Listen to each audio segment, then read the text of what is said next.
How did William Byron win the 2024 Daytona 500? Well, we're going to go over that right here, right now, for everybody who is curious as to why this is. This is the analysis of the Daytona 500, explicitly looking at the final 20 laps of how William Byron found his way from roughly mid-pack to the lead and eventually won the 66th running of the Daytona 500. So already we see right here in this whole pit cycle, the Chevys pitting last. Now, why is this important in William Byron winning the Daytona 500? Chevrolet had been pitting last all night, from start to finish. They were always the last cars usually to pit. And if you ever noticed, especially when it came at the end of the stages, for the first half, especially Byron, would be running about 18th to 25th. Usually not up there. But at the end of both stages, William Byron was, I believe, 4th and around 8th in the second stage. And he was actually pushing Kyle Busch near the end of the second stage, almost giving him the win, until the whole thing with Austin Cindric happened and Ryan Blaney would go on to win stage 2. Now, they were doing a thing that's called an overcut pretty much, which basically means that they would run longer and it would gain actually more speed than coming in early, and then come out and actually gain time on the people that pitted before them, because they would turn faster lap times on track than what the people did coming in and then coming back off. It's all about drafting and so on and so forth, right? They see how large of a pack they all pitted in. Either way, as a pack mushes together here, even though the Fords do kind of take them on the outside here, get a little bit better angle here. Right here. William Byron has moved up from roughly back here in this area, generally speaking, of the pack. Let's say bottom. He was with Kyle Busch for much of the night. This is where Kyle Busch ended up. To bottom lane 4th. So around roughly 8th in line. So that's where it starts. As we move on forward into the night here, you see cars try and make their moves. Chastain takes the high groove. Stenhouse gets split up the middle. And that puts him second in line on the bottom now. The bottom has been interesting in if it was the dominant line or not all night. Daniel Suarez is leading this line, though. Suarez, not a knock to his own, probably one of the worser Chevys, for lack of a better term, or lesser Chevys, to actually be leading the line / be in control or being pushed. I believe his handle was off a little bit. But anyway, Byron has to just take this car to beat him, right? Now, at first, he's got 2 teammates behind him in the 48 and the 9. Skip ahead here a little bit. They begin to start racing as Suarez moves up to go with his teammate. This whole situation happens. Byron wisely backs out of it there, knowing that could have been a bad situation if he blocked it. Steps back here, gets in this bottom lane, and once again is in control. He's got a teammate behind him there in Alex Bowman. He's able to just stay ahead of a line. That's the whole goal here, is to try and stay ahead of one of these lines. If you can stay ahead of one of these lines, you have a chance to win the Daytona 500 with this package, how it works. So once again, he stays ahead of the line. He knows Chase Elliott is not going to drop down and take his position, because he knows that Chase has the same mentality of, I have to keep the headline. Daniel Suarez, with the lesser handle in the car, is fighting, trying not to lose this lead. Byron, all he has to do is get a little bit of help. Now, Byron is going to just not block any lanes. Suarez kind of gets overcome there, and Logano obviously pushes Chastain out. And this is where we will skip ahead to the big moment in the race. A lot of patience to this entire section for Byron. That was a good cut.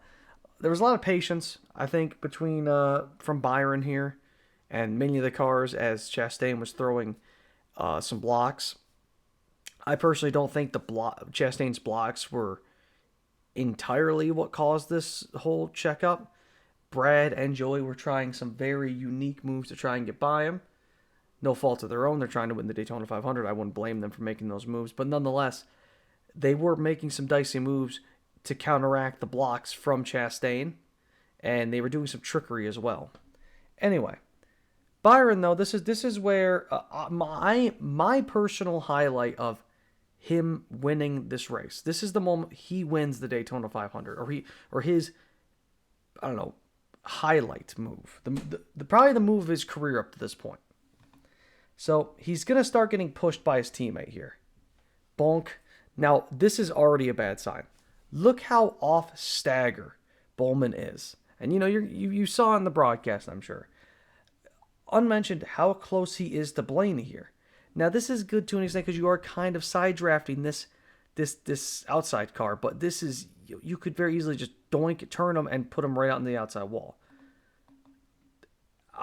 Comprehends it. That's good, right? But now he's already been squirrely once.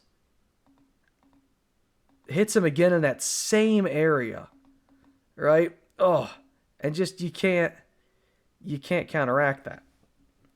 Now, what I think is impressive here is how Byron goes onto the apron, then holds on and gets back onto the corner like that. If we go back about 10 seconds, watch how sideways he gets right here. I mean, you slalom like that and then hit another car. Look at how the car snaps again right like that. I mean, how he doesn't overcorrect and spin out and slide down into the grass like what the 38 does here. 38 had the same exact thing happen. And Byron was able to not lose it like that. Watch. Oh, look at that. 38 had the same thing happen. He couldn't catch it. I mean, that under talked about move of the race for William Byron. To not wreck off of that move. So now we're going to talk about the restart. Many people wondered why Byron didn't go with Bowman or Chase. See how much Chase is laying back right here. How much he's not going. And how Bowman's not going. Now these guys are a little bit tighter, but again, they're also laying back a little bit. But right here, Chase and Bowman control this line because they don't have to push Chastain. They could let this top line die right here, right now. And on top of that, they're together and they can overtake Chastain if they really want to. Byron, meanwhile, he basically makes it so the 2 has to push him. The 2 is arguably the best pusher all speedways. He's one of the best. And he's trapped in this position by these 2 Hendrick cars. So regardless, he is going to have to push the 24 of William Byron on this restart. If he wants to go anywhere, if he wants a chance to win this race, he is trapped in this predicament. On top of that, he's surrounded by another Chevrolet and Hendrick affiliated car of the 7. Chastain, while he's also a Chevrolet, he is at the will of these 2 cars and how they push him. And you're going to see it right here. They're going to get going here. Byron will get the edge into turn 1. Again, they're spread out a little bit. Now you see Bowman and Chase push there. They get up to him. But they get side by side. They're equal. It's what we've seen all race, pretty much, generally speaking, right? But Cindric is the best pusher all speed weeks. And Bowman, while he is pushing, he's not pushing nearly as hard as what that 2 car might be. And look at him come off there. Look at him come off, but Cindric doesn't. Now, they are also trying to win the 500 as well, so I'm not saying they're just going to back out and just go, all right, Byron, you clear. But basically, Hendrick controls their situation regardless. They've got a top lane and a bottom lane opportunity here. Byron's leading, so he only needs the 1 car, while Bowman and Elliott are not leading, so they need 2 cars. And again, the line's even all the way around the racetrack here with 3 laps to go. You see, here comes another big shot from Bowman and Chase. They almost pushed Chastain out ahead there.